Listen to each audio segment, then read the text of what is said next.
Guys, I just think it's important for us to keep some momentum going and get not too far behind here. So what I'm going to suggest is we don't have to get through the whole list, but let's get through enough. You guys can then get a break and come back here at 1 o'clock. Okay, let's, we've got 3 withdrawals right off the bat. So let's start with the withdrawals on the back page, the second page. Senate Bills 380, Senate Bill 778, and Senate Bill 870 are all withdrawals. So let's start there with, is there a motion? Move unfavorable for withdrawal. Okay, we've got motion unfavorable on the withdrawals, a second from Senator Augustine. All in favor of those 3 withdrawals, raise your hand.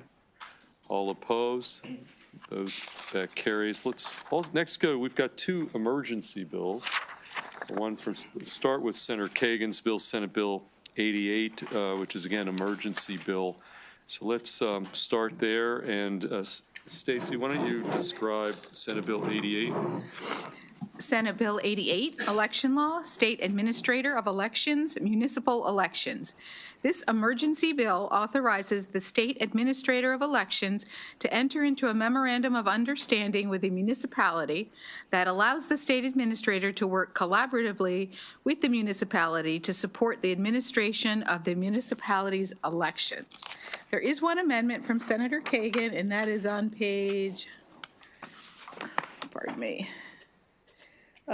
7 of your packet, no, 8 of your packet. And what this amendment does is change certain requirements for what a municipality must include in a request to the State Board of Elections to include on a ballot the offices and questions to be voted in the municipal election. Those changes include the date of submission is altered from 18 months to 9 months before the candidate filing deadline date. And the certification from the municipality that has established various deadlines and procedures for the administration of the municipal elections consistent with the state administration deadlines and procedures must also include information about voter registration and voting. Kagan, do you want to add anything to that amendment or to the bill as a whole? This just permits our State Board of Administrators of Elections, State Administrator, to work with our 157 cities and towns if they want. Right now, it's not allowed. His predecessor did it anyway, so this is making sure that whether can we have access to the equipment if it's possible. This would allow that. Any collaboration, training, cooperation, that would now just make it legal. So I'd like to move the bill, move the amendment. First we got to take the amendment. The amendment. Yeah, that's what I said. Move the amendment. Okay, move the amendment. Yeah, and amendment. Second on the amendment. Sorry. Okay, well, Can we actually, add co-sponsor on the amendment. Okay, yeah. Well, let's take this amendment first. That's been Move the amendment that's in the packet on in the page packet, 8. and there's a second from Senator Augustine. All in favor of the amendment in the packet, raise your hand. All opposed. That amendment carries. Senator Augustine. Co-sponsorship, please. Okay, we've got Senator Augustine. Does anybody else want to be on the bill as a co-sponsor? Okay, we've got Senator Brooks, along with Senator Augustine. Anybody else? Senator Carrozza. Okay, going once, twice, 3 times. We've got those 3. And we've got a motion to move that sponsorship amendment, a second from Senator Kagan. All in favor of that amendment, raise your hand. All opposed. We now have the bill in front of us as amended. Is there a? Move favorable. Second. Okay, Senate Bill 88, favorable from Senator Kagan, the sponsor, second from Senator Augustine. Discussion. All in favor of Senate Bill 88 with those amendments, raise your hand. All opposed. That bill carries. Let's go to this on the second page, the other emergency bill, Senate Bill 262. Stacy, I think this one had some questions, I think, at the time of the hearing, if I recall. But Stacy, refresh everybody's memory about Senate Bill 262, again, emergency bill. Senate Bill 262, Election Law, Special Elections. This emergency departmental bill makes changes to a state law governing special elections that relate to 1, the timing of special elections to fill a vacancy in a county council or in the office of chief executive officer or county executive. 2, an authorization of a county council to direct that a vacancy in the county council or in the office of chief executive officer or county executive be filled solely through a special general election, meaning no primary election. And 3, a conflict between a county charter or other county law and the provisions of the election law article or the Code of Maryland regulations relating to the conduct of a special election, and 4, the administration of special elections conducted by mail. There is one amendment being offered by Senator Augustine, and that is on page 17 of your packet. And this amendment strikes the authority for a county council to vote not to hold a primary election. Explain. Hey, Senator Augustine? Sure. Yeah. I'll explain my amendment. So right now, the charter counties already have broad flexibility as far as how they determine how they want to fill their these positions as it is. This is, I find, to be like kind of overly prescriptive, actually, language where it's really not necessary. And so that's the reason why, I felt like it just made sense. And I talked to Jared about it. He still want to be very supportive of the bill, minus this provision. He said it was still very important. So this is the reason for my amendment. Okay. Questions for Senator Augustine on this specific amendment? Yeah? What is the outcome of your amendment again? It does what? There was specifying language that they could have one election, not have a primary election. Yeah. Even though they already have broad, jurisdiction to determine how they fill the position. So it was just sort of, it was signaling information. And so I just felt like it was important to pull that out instead of putting the pressure on the counties with this being in the state law. So with your amendment, will the county still hold the primary? Yes, they can. They could choose not to. Like, other counties don't do it that way. Like, other counties have an appointment process. They have flexibility inside of their charter counties, to determine how they fill these positions. But what is in this is that it can't be, and Stacey, correct me if I'm wrong, but it does say that it can't be in conflict with state law. Correct. Well, that involves pretty much any of the provisions that they put in their resolution. So if, for example, they have deadlines or dates or voter registration requirements that would be in conflict with state law after they've asked for help from the state, then yes, the state law would supersede the county law. Okay. What this does specifically, his amendment, is just strike from the statute or the proposed language that would say they have specific authority that they didn't have to conduct a primary election. But it's otherwise silent. I mean, the law is otherwise silent, and they already have broad authority over their elections. Hey, Senator Gallion, you had a question for? No, that was just me. Oh, I'm sorry. Okay. Any additional questions? Senator Watson, you still got your light on, or any additional questions? I'll Okay. remove the amendment. Okay, we got a motion from sponsor of the amendment, Senator Augustine, second from Senator Washington. Any further discussion? Okay, all in favor of the Augustine amendment, raise your hand. All opposed? Okay, the motion carries. Okay, we've got a motion on the bill, and specifically, we're talking about Senate Bill 262 as amended. We've got a second.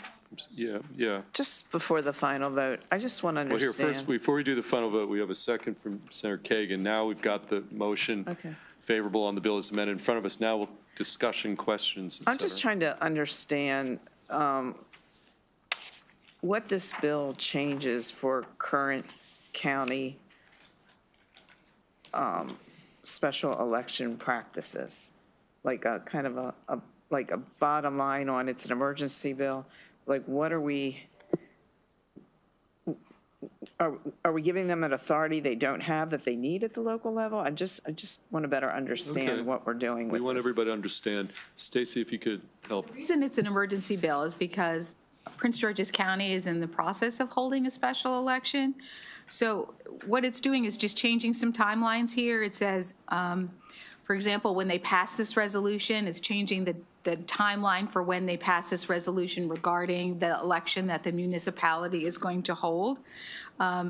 It puts a guardrail on it, says they can't hold their special election within 120 days of a regular scheduled election.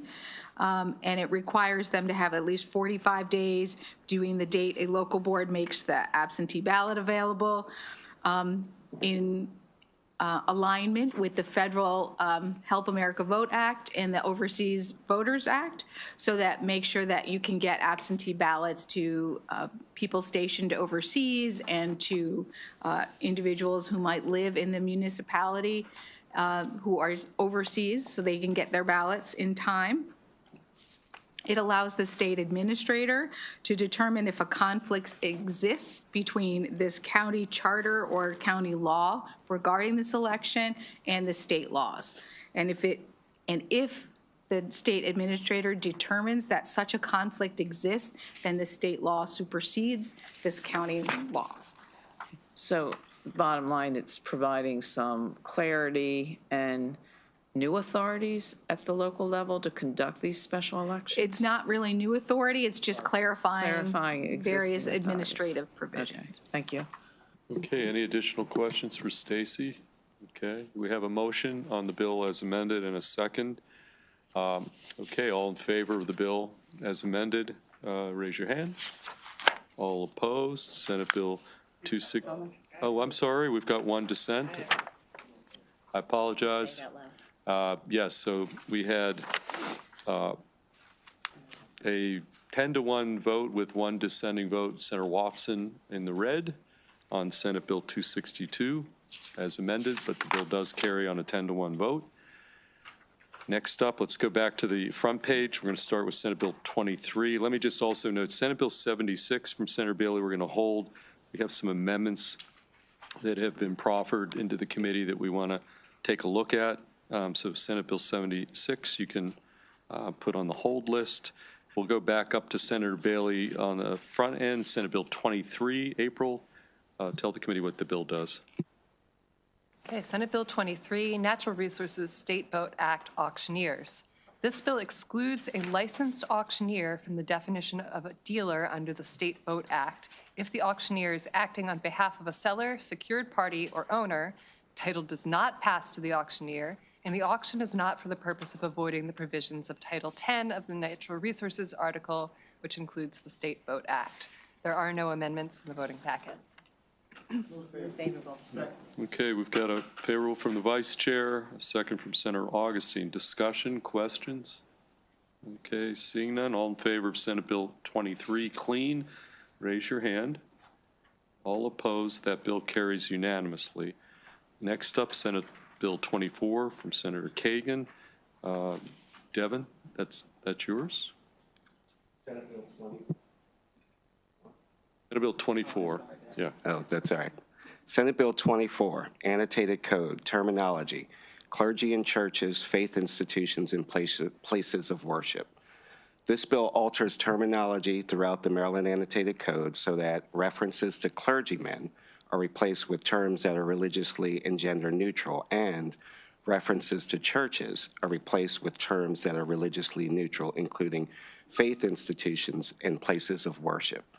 There is an amendment that I believe was handed out individually to each member from Senator Kagan that defines faith institutions to mean any Christian, Jewish, Islamic, or Hindu congregation or any other religious society or congregation of any sect, order, or denomination. Okay, Senator Kagan, you want to clarify or explain the amendment before we? Sure. I'd like to thank Senator Simonaire for his question.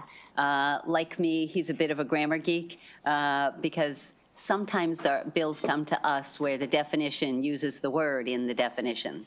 So originally the bill said a faith institution is a faith institution, and he didn't love that. And so I worked with the bill drafter to clarify that, and this is what is in front of you. Okay, Senator Augustine has a question. Yes. how did you choose the group and like Buddhism is not in the list? That is a really good question. Bill Drafter actually asked whether we wanted, other faiths to be included. Right. I'm happy to take that as a friendly amendment. The question was, as the list got longer, then we leave, the Zoroastrianism, there might be others that are left out. So Yeah, the happy to challenge with include Buddhism Buddhism. is that, it's one of the largest in the world, and we have a significant number of folks Then there. they should be included. Yeah. I Okay, just think that let's- they are another significant. I'm good with that. Okay, so everybody. Devin, you want to, Everybody understand that we're going to add Buddhism to that list verbally? And so everybody understands that's part of the amendment that's in front of us? Okay, with that, is anybody going to move that amendment? yes, move the amendment. Second. Okay, Vice Chair Kagan moves her amendment with the modification as second from Senator Augustine. Further discussion? All in favor of that amendment, raise your hand. All opposed? That motion carries. We now have Senate Bill 24 as amended in front of us. Move favorable. Second. Okay, Senator Kagan at the motion, Senator Augustine with the second. Discussion? Okay, all in favor of Senate Bill 24 as amended, raise your hand. Okay, I'm sorry, is this on Senate Bill 24 as amended? Yeah, I'm sorry, your amendment included, We added Buddhist at Senator Augustine's. but the first amendment, your first amendment had like 3, right? It says Christian, Jewish, Islamic, or Okay, that's Hindu, what I and now saw. it would say, or Buddhist. Okay, so Hindu now or Buddhist. we'll go back to the vote here. All in favor of Senate Bill 24 as amended, raise your hand. All opposed, that motion carries unanimously, so Senate Bill 24 as amended passes. Next, go to Senate Bill 42, Senator Washington, Mary Washington. April? Senate Bill 42, Environment, Interjurisdictional Watersheds, Flood Management. This bill requires the Maryland Department of the Environment to designate at least the following watersheds and all their headwaters and tributaries as interjurisdictional flood hazard watersheds: Carroll Creek in Frederick City and Frederick County, Gwynns Falls in Baltimore City and Baltimore County, Jones Falls in Baltimore City and Baltimore County, and Herring Run, including the Herring Run Stream in Baltimore City and the Herring Run headwaters in Baltimore County. The bill also defines headwater stream and interjurisdictional watershed. Just to bottom line this bill, most of those watersheds are already defined in regulation as interjurisdictional flood hazard watersheds. This would add Herring Run, including the Herring Run Stream and Herring Run headwaters, to that list. It would also add those definitions.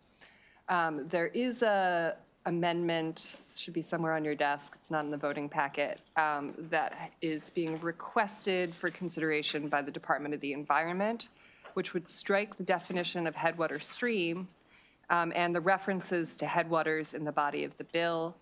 They indicate that the term headwater stream cannot be defined simplistically without special consideration for field indicators.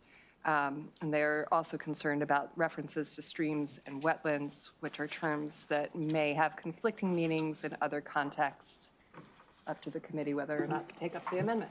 Okay, Senator Washington, on that amendment from MD. Colleagues, I would ask to resist the amendment. Had many conversations with the department to the last reasoning about it conflicting with other portions of code. It's defined, within this section of the code. Also, the definition of headwaters is what's used by EPA. This is very well-defined definitions. There was attempt, you should just know, to essentially strike the bill altogether, and this alleging other conflicts that were not to be found to be correct. And so, again, I would just ask the body to accept these. With regard to establishing the Herring Run as an interjurisdictional watershed, it means that it crosses over. It does cross between Baltimore City and Baltimore County. I have a letter from MDE inquiring about it that says that the Herring Run is interjurisdictional watershed. So there's really no reason to accept these amendments. They defeat the purpose of the bill, which is to further clarify the waters within the smaller watersheds and their tributaries and water features within the greater the greater Chesapeake Bay watershed. Okay. Okay, okay, because we have, this is actually a good point to make. Oftentimes, we do get even including the department, and we've told the department, you've got to find a member of this committee to offer the amendment, right? And so we have an amendment in writing from a department or from a lobbyist or whatever, and so, right now, we don't have anything from a member of the committee. So that's just a process question for everybody here. So with that, any discussion or questions of Senator Washington on the merits of the bill? Yes, Senator Gallion. Could you just, I noticed Department of Transportation had a letter of information. Could you just kind of fill us in on that, where we are with that? A allegation that the definitions that we're providing would somehow damage or affect state highway projects. That turned out not to be the case. And so our committee staff followed up with them. So I never sought their endorsement, but MDE asked them to weigh in regarding the bill. But again, clarifying what the bill was doing, the department was satisfied that it did not impact anything that they were doing related to any federal funding or anything that, again, MDE alleged that by creating these definitions in our code that it would impact multiple projects and put them at risk. And it turned out to not be true. Thank you. Senator Carrozza. Mr. Chair, just was reading the fiscal note, and it looks like the bill impacts Frederick City, Frederick County, Baltimore City, Baltimore County. Are those delegations supporting this? And is this, I mean, it's not a local bill because it affects two jurisdictions, or I'm just trying to understand if it only affects those watersheds, if the delegations from those areas are supporting the legislation. Well, to the point that was raised earlier, all of the other designations already exist either someplace in code or someplace in regulation. So these would not be a new designation for Carroll or Jones or for Carroll Creek, Gwynns Falls, or Jones Falls. So that's existing law. It's putting these in one place in code. So so there's no change to those for the jurisdictions to be established. Additionally, this is a statewide designation, and it has to do with any number of things, but it does not impact a local jurisdictions. But what it does do, and what I hope it does encourage, is that places like Baltimore City and Baltimore County or Carroll County and Frederick County could look at flooding issues jointly and perhaps provide opportunities to seek support jointly to address these problems, these challenges. So with that response, I'm just trying to understand if the fiscal note says the bill may impose a mandate on a unit of local government, and I don't know what that would be. And since Frederick City and Frederick County are named in the bill, I just think it's a logical question to ask if the delegation supports SB 42. I did not seek the delegation. Again, I just want to say that this is existing practice, that these designations for both of those jurisdictions it's already there. And it's not clear to me what impact there would be. So that's, again, I would ask us to vote the bill. I will certainly could follow up with it, but there's no, this is existing, like this is already in law that these have been designated. So there's nothing new. So if there are any fiscal impacts, these impacts exist whether or not this bill is passed or not. So that's why MACO doesn't have a position on this? I didn't seek their position, but I would assume if they're pretty good at looking at things, and I think if there was a negative impact, they certainly have let me know about other bills I've put in, so. But again, if yeah. Okay. I mean, I just want to is everybody in a position to take a vote? We'll do a roll call, or you need more information? I don't want to jam anybody here. We've got some other bills here. I don't want to take too much more time. So are people willing to take a roll call vote? Okay. So is there a motion from the sponsor of the bill? I'm favorable. Okay. Senator Washington has a second from Senator Augustine. We'll do a roll call on this one, Maria. So we're on Senate Bill 42, and there are no amendments. None has been offered by a member of the committee. All right, Senator Kagan? Aye. Senator Kagan, yes. Senator Augustine? Yes. Senator Augustine, yes. Senator Gallion? Yes. Senator Gallion, yes. Senator Watson? Yes. Senator Watson, yes. Senator Attar? Yes. Senator Attar, yes. Senator Brooks? Yes. Senator Brooks, yes. Senator Carozza? No. Senator Carozza, no. Senator Hester? Yes. Senator Hester, yes. Senator Washington? Yes. Senator Washington, yes. Senator Simonaire? Yes. Senator Simonaire, yes. And Senator? Yes, that bill carries 10-1. Senator Carozza was a dissenting vote. Let's next go to Senate Bill 50. Senator Simonaire, April.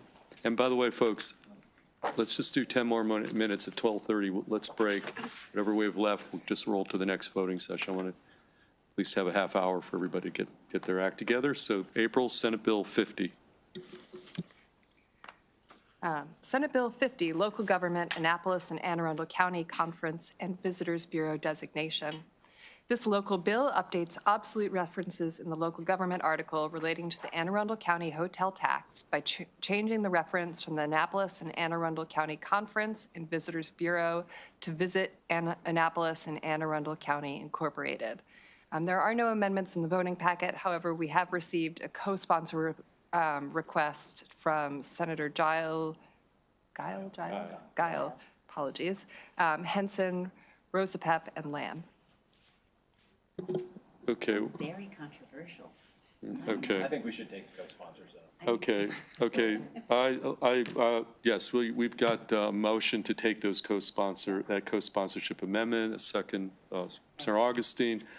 Was moved by Simonaire. Okay, we've got that. All in favor of the sponsorship amendment, raise your hand. That motion carries unanimously. So the bill as amended, Senate Bill 50, as amended with those co-sponsors. Discussion. Just a question. Yes, for Senator Simonaire. Vice Chair Kagan. I don't know if it matters at all, but fiscal year is July 1. This bill takes effect October 1. Is there any reason you might want it to start with the fiscal year? Okay. Okay. All in favor of Senate Bill 50 as amended, raise your hand. All opposed? That motion carries unanimously with that sponsorship amendment. Let's next move to Senate Bill 73, also from Senator Simonaire. April. Senate Bill 73, Chesapeake Conservation Corps Program renaming. This bill renames the Chesapeake Conservation Corps Program to be the Thomas V. Mike Miller Jr. Chesapeake Conservation and Climate Corps Program. There are no amendments in the voting packet. However, Senator Hester has requested to be added as co-sponsor. Okay, who else would like to be on this bill as a sponsor? Okay, co-sponsor. Okay, I'm going to put my name. Okay, who does not want to be on this Mike Miller rename bill? Okay, it looks like the entirety of the committee is on here. Except for Senator Watson, are you? Okay. Is that a yes or no? Okay, everybody on the, the Mike Miller bill. Okay, raise your hand for the co-sponsor amendment. Okay, anybody opposed? That carries unanimously, and now we've got Senate Bill 73 as amended in front of us. A motion from the sponsor, Senator Simon Ayers, second from Senator Augustine. All in favor of Senate Bill 73 as amended, raise your hand. All opposed, that bill carries unanimously. Let's next go to Senate Bill 85. Braille Flag Memorial Act of 2025. This bill requires the Department of Veterans and Military Families to designate a location for an American Braille tactile flag to be placed on one or more states' veterans cemeteries as authorized by the Secretary of Veterans and Military Families to honor members of the uniformed services, veterans, and other individuals in the state who are blind or visually impaired. You have an amendment on page 7 of your packet that's offered by Senator Simon Ayers that is technical and adds to the whereas clause. Senator Simon Ayers, you want to move that technical amendment? Okay, is there a second? Second. Second from the Vice Chair. All in favor of the technical amendment, raise your hand. All opposed, that motion carries. We have Senate Bill 85 as amended in front of us. Any discussion, questions before we entertain a motion? Okay, is there a motion? Okay, Senate Bill 85 has been moved favorable. A second from Senator Augustine. The sponsor was the primary motion movant. Okay, Senate Bill 85 as amended. Raise your hand if you're in favor of this motion on the bill as amended. All opposed. Senate Bill 85 as amended carries unanimously. Let's next go to Senate Bill 93. Senator Kramer, Stacy. Senate Bill 93, Election Law, Absentee Ballot Application, Sending to Eligible Voters Before Primary Elections. This bill requires each local board of elections to, at least 60 days before each statewide primary election, to send the state-approved absentee ballot application to each eligible voter. A local board of elections is not required to send the state-approved absentee ballot application to a voter who has a permanent absentee ballot status. There is one amendment offered by the chair on page 13 of your packet. And what this amendment would do is instead of requiring a local board to send an actual absentee ballot application packet, a local board would be required to send a written notice regarding a request for an absentee ballot to a voter who is eligible to vote in that upcoming election at least 60 days before that election. This notice would not be required to be sent to voters on the permanent absentee ballot list in a vote-by-mail election or more than once per election year. So essentially what this does is instead of an entire packet, which is very expensive, it's a postcard with like a QR code on it. It's sent to only voters who would be eligible to vote in that election. So if you're not, if it's a primary election and you are not a Republican or a Democrat, then they will not send you this card during that election because you would not be eligible to vote unless, of course, it was some sort of other election. So it's cutting the pool down and it's cutting the cost down by not sending the entire packet and only to certain voters. Okay, Senator Augustine. Question. It's not entirely on the amendment, it's more on the bill as a whole. Is that okay? Yeah, in fact, okay, this is what I'm going to suggest. Why don't we hold this? Okay. And we can knock out a few bills. We can take I this just one. mention what I was going to say? Yeah, though, absolutely. about it? We're going to send it every single time? I mean, I just want to put that out there. It's like, I mean, to the same voter, like, who's gotten it over and over again? I just want to put that in this conversation. Okay, so we'll plant that seed, and, yeah, let's plant the seed there, and then we'll take this bill up next time we meet to vote. Let's go see if we can get a couple more in before the 12:30 deadline. Senator Simon Ayers, Senate Bill 103, April. Senate Bill 103, Boating Accidents Reporting Requirement, Property Damage. The bill specifies that for purposes of an existing reporting requirement for accidents involving vessels on state waters, property damage to a vessel includes damage to navigational aid markers, lights, or identifiers. There are no amendments. Okay, questions?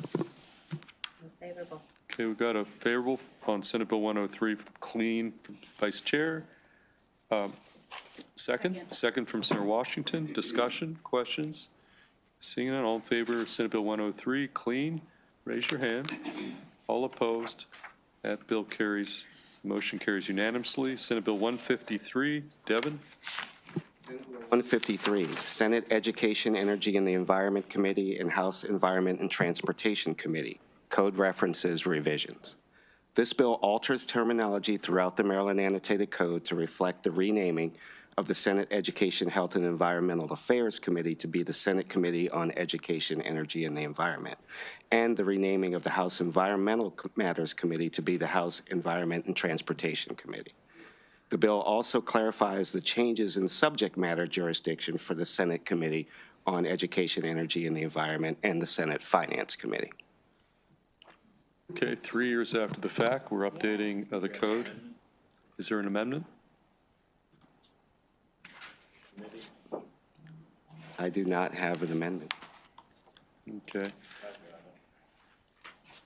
While you're looking for the amendment, Senator Hester? Well, you mentioned that it updated the jurisdiction. Correct. Where exactly is that So, in the bill?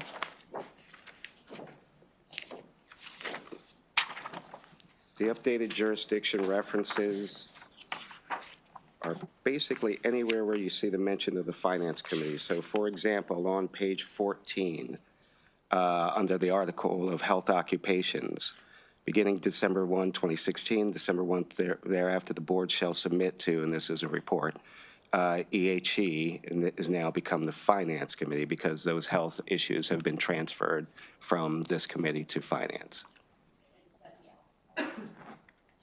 I can double check. Or, no, so that wouldn't be alcohol, that would just be. That's health. And that is something else later in the code. Family law article. Health general article changes. And labor and employment article. And that is. Sarah Hester, if you want to take, we could, again, this could be another I think one. we should look at it and just Okay, make let's sure. hold this one. We'll just make sure everything, you know, is kind of hunky-dory. Yeah. Jump in there. So because the alcoholic beverages and cannabis laws were recently entirely overhauled with the addition of legalized recreational cannabis, a lot of, I think all of the references that previously had this committee with jurisdiction over alcohol was corrected during that update, which has happened since that change in jurisdiction. Does that make sense? So the reason why you're not seeing any changes related to alcoholic beverages here is because those changes have already been made when the alcoholic beverages article was revised to reflect the incorporation of cannabis. So the labor stuff, I thought like all those like sunset reports like came here. Are they now going, does this touch that at all? I mean, you have been constricted. Any sunset reports that originally came to this committee continue to come to this committee. I don't know that that's the case. That's not true. Yeah, Docs went to finance. right. It's true. Right, so That- any, We have some, sorry. Yeah, anything health-related transferred to finance. Okay, let's let this percolate till next voting session. The traditional question. Okay, the final bill we're going to take up then, let's just try to take up 164 from Senator Kagan, then we're going to break. Okay, Devin. Senate Bill 164, terminology and obsolete references, Maryland State Firefighters Association and related terms. This bill alters terminology throughout the Annotated Code of Maryland so that references to the Maryland State Firemen's Association are replaced with the Maryland State Firefighters Association, reflecting their recent name change, and references to the Disabled Firemen's and Rescue Squadsmen's list are replaced with Disabled Firefighters and Rescue Squad Persons list. Also, references to firemen or firemen are replaced with firefighter or firefighters, and references to squad men are replaced with squad member. The effective date of this bill is July.